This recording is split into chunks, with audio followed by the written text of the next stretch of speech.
para Oo. ma-excite siya. Yung maliit Yung na maliit na kwarto. Oo. Parang gusto mo masita ng mami na doon matutulog. Cellphone o sipon? Sipon. Sipon. Oh, sipon. Oh, sipon. Wala ka namang sipon eh. Oh. Ano daw? Kay lang daw. Ah, si Kay lang. Oh, sige. Cellphone o sipon? Sipon. Sino may isipon? Sino may sipon? Si Kay.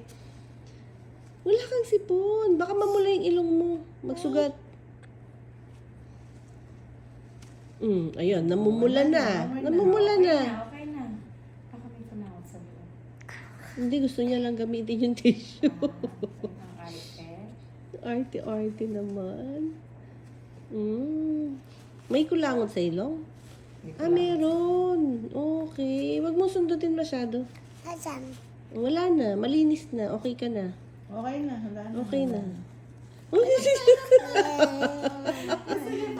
Gusto niya yung tissue. Oo, may lagyan sa tissue pa din. Oo nga pala. Oh, ayan, namula na. Anong turo sa isa? Sige,